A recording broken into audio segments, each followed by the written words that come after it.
It's 6 p.m. You just walk through the front door after a long, exhausting day at work. The house is quiet, a little too quiet.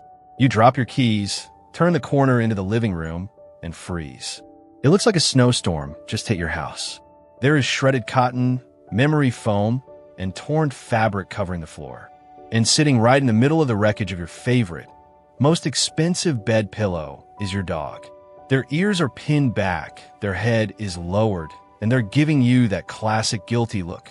In that moment, the assumption is immediate, and it feels entirely justified. They did this out of spite. They are punishing me for leaving them alone. But behavioral neuroscience tells a completely different story. What your dog is doing right now is one of the most complex expressions of severe emotional distress and desperate self-soothing in the animal kingdom. They are experiencing a canine panic attack, and most owners have no idea. Let's start with the revenge theory, because it sounds reasonable. You left them alone, they got angry, and they decided to destroy something that belongs to you to send a message. Here's the problem with that logic.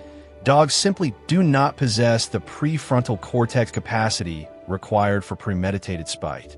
Spite requires a complex understanding of past events, future consequences, and abstract malice. Your dog's brain isn't wired to plot revenge. If it were just a matter of sheer boredom, your dog has options. They have a basket full of squeaky toys, durable rubber Kongs, and chew bones sitting right there in the corner. If they just want a tactile chewing experience, they could grab a stick from a yard or gnaw on their own bed. So why do they keep choosing your things? Why your pillow? Why your favorite pair of worn-in shoes? It has nothing to do with anger. It has everything to do with vulnerability, profound attachment, and scent. To understand the destroyed pillow, we have to look at how your dog views you. In 2018, researchers at Evolutionary University in Budapest conducted a landmark study using a modified strange situation test. This is the exact same psychological assessment used to measure how human toddlers react when separated from their mothers. The researchers placed dogs in an unfamiliar room with their owners, then had the owners leave. What they found was staggering. Approximately 61% of adult domestic dogs exhibit what psychologists call secure attachment to their owners. That means your dog views you exactly the same way a human child views their primary caregiver. You are their secure base. When you leave for work, the house doesn't just get quiet. For a dog struggling with isolation distress, their secure base vanishes. They experience a sudden, overwhelming wave of attachment panic. When your dog burrows into your bed and shreds your pillow, they're performing the single most fundamental behavior in attachment psychology, seeking proximity to an absent caregiver. Your pillow holds the highest concentration of your scent, specifically the sebum and sweat glands from your head and neck. In their panic, they dive into the one thing that smells overwhelmingly like you. They're not being vindictive or bad. They're telling you you're their entire world, and without you, their emotional world is collapsing. But here's where it gets really interesting, because this isn't just psychology, it's chemistry. Let's look at what is physically happening inside your dog's body while you're at the office. A 2015 study from the University of Bristol examined the physiological markers of dogs suffering from separation-related behaviors. When isolated, these dogs experienced massive spikes in cortisol, the primary stress hormone.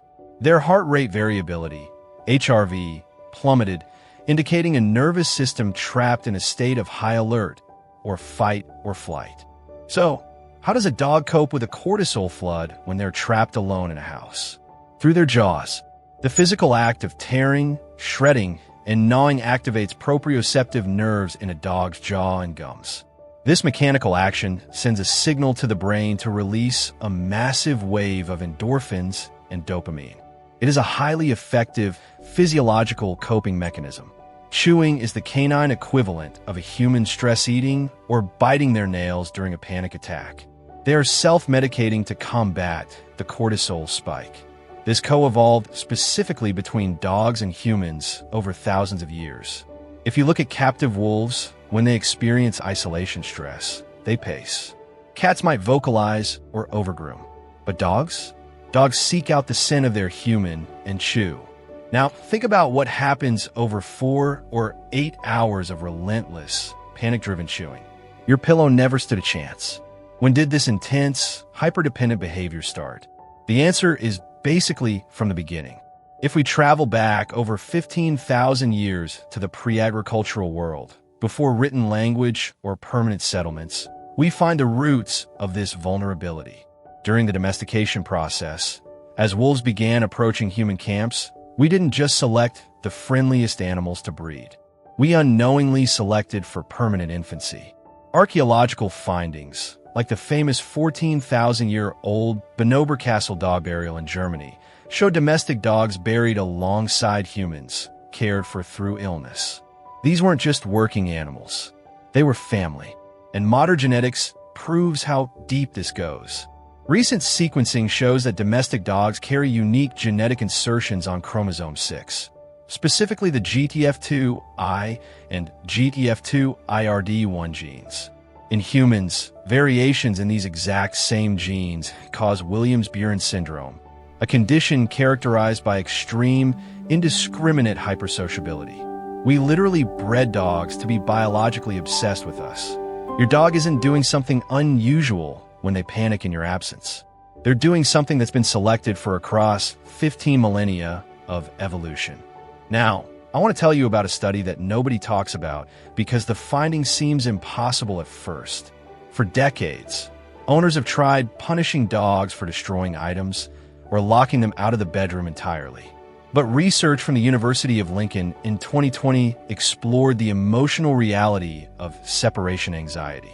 The counterintuitive truth: the dogs that exhibited the most destructive behaviors toward owner-centered items often had incredibly high baseline levels of oxytocin, the love hormone, when their owners were present. The paradox is heartbreaking. The stronger the bond you share with your dog, the more devastating the destruction can be when that bond is temporarily severed. When an owner punishes a dog for destroying a pillow, they increase the dog's overall anxiety, guaranteeing that the next time the owner leaves, the panic attack will be even worse. How is that possible?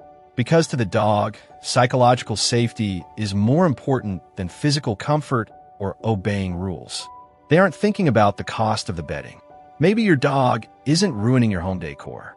Maybe they're restoring something more ancient than a pristine living room, their connection to you. And this is where it gets deep. In 2024, researchers at Linköping University in Sweden published a groundbreaking study on long-term stress synchronization between humans and dogs. By measuring the concentration of cortisol in both human hair and dog fur over several months, they made a stunning discovery. Dogs and their owners showed highly correlated biological stress patterns. If the owner was going through a prolonged period of high stress, the dog's baseline cortisol rose to match it. Their nervous systems were in sync. The researchers then compared these dogs to strangers and unfamiliar humans. There was zero synchronization. This only happens within bonded pairs. This means that when your dog is frantically destroying your pillow, it isn't just an isolated behavioral issue. It's a neurological event. Their nervous system is desperately trying to regulate itself in the absence of the other half of its regulatory pair, you. There's one last thing I need to tell you, and it might be the most important part of this video. If your dog has never been destructive a day in their life, and suddenly at 5 or 8 years old, you start coming home to shredded pillows and chewed baseboards, do not brush it off as a new, bad habit. Dogs are creatures of habit. When a deeply established routine disappears overnight, there's always a reason. Sudden onset isolation distress usually points to one of 3 things. First, a major environmental shift, a new pet, a new roommate, or a drastic change in your work schedule. Second, physical pain. Uncharacteristic anxiety and destructive chewing is often the very earliest sign of chronic pain, appearing weeks or months before you ever see limping or stiffness. And finally, if you have a senior dog, sudden destructiveness can be a red flag for cognitive decline. Canine cognitive dysfunction, which is remarkably similar to human Alzheimer's, affects up to 35% of dogs over the age of 8. As their mind gets cloudy, their anxiety spikes, and they revert to primitive coping mechanisms like chewing. Your dog doesn't have language. Behavior is the only way they can tell you something is wrong. So the next time you walk through your front door to a blizzard of shredded pillow stuffing and you see your dog sitting amidst the wreckage of your favorite memory foam, take a deep breath. Before the anger sets in, remember what's actually happening. You're looking at the culmination of 15,000 years of evolution. You are looking at a neurochemical feedback loop that no other species shares with us in quite the same way, and an attachment system built to perfectly mirror the bond between parent and child.